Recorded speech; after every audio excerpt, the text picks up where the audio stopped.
Рахмат, Бактар Кешевич. Биринчи микрофон процедурный. Шенин фракциясы Жакышев, урматтуу депутаттар, урматтуу төраган орунбасары, Бактар Кешевич эң биринчиден сизди куттуктайм. Сиз эми айыл чарбандагы мыйзамды да элдин көйгөйүн жакшы билесиз. Чындап келгенде татыктуулардын татыктуусу. Татыктуу должностго баратасыз, Кудайдын буйруза. Татыктуу иштейт деп мен ишенем да. Анан урматтуу депутаттар, урматтуу кесиптештер, мен сиздерден бир эле суранычым бар да. Эми Бактар Кешевичке суроолорду бербей эле, наоборот, бир добуш өтсөк. Бул киши суроону барго, баарды бүтүр точкасына чейин билет. Бул киши билгенде айыл чарбасын, бул киши билгенде мыйзамды, бул киши билгенде анча жетекчилер билбейт.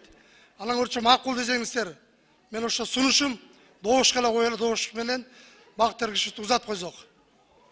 Рахмат, урматтуу депутаттар, буга чейин Камил Абдыразаковдон дагы сунуш түштү эле. Азыр Руслан Шергазиевичтен дагы сунуш түшүп атат. Бактар Кешевичке суроо жоопту токтотуп, колдоп берейли деген. Урматтуу депутаттар, 5-чи микрофон процедурный. Рахмат. Буну урматтуу кесиптештер, эми суроо бербесек деле болот. Бирок мен деле жазылыпмын акыркы болуп, мен деле мактап коеюн дедим эле да. Те мактабасаң кийин карабай коюш мүмкүн Бактар Кешевич. Ошондон негизи биз менен чогуу иштеген туура эле болот. Суроо жоопту токтотсок деле болот. Чек коюп деп мына Аслан Касымакулович сунуштап атат, бирок мен кандай чечим болсо мен Бактар Кешевичке ийгилик каалайм, ошону айтып коеюн дедим эле да. Рахмат, урматтуу депутаттар, Руслан Шергазиевичтин сунушун добушка коем. Суроо жоопту токтотуп, макулдук берүүгө, добуш берүүгө өтсөк. Урматтуу депутаттар, добуш бериңиздер. Суроо жоопту токтотуу боюнча.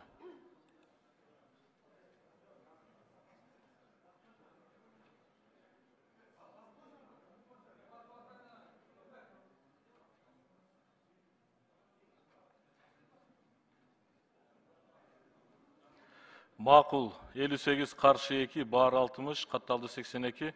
Чечим кабыл алынды. Урматтуу депутаттар, суроо жооп токтоду.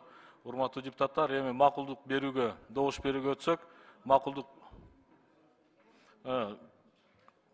берүүнүн астында комитеттин корутундусун окуу үчүн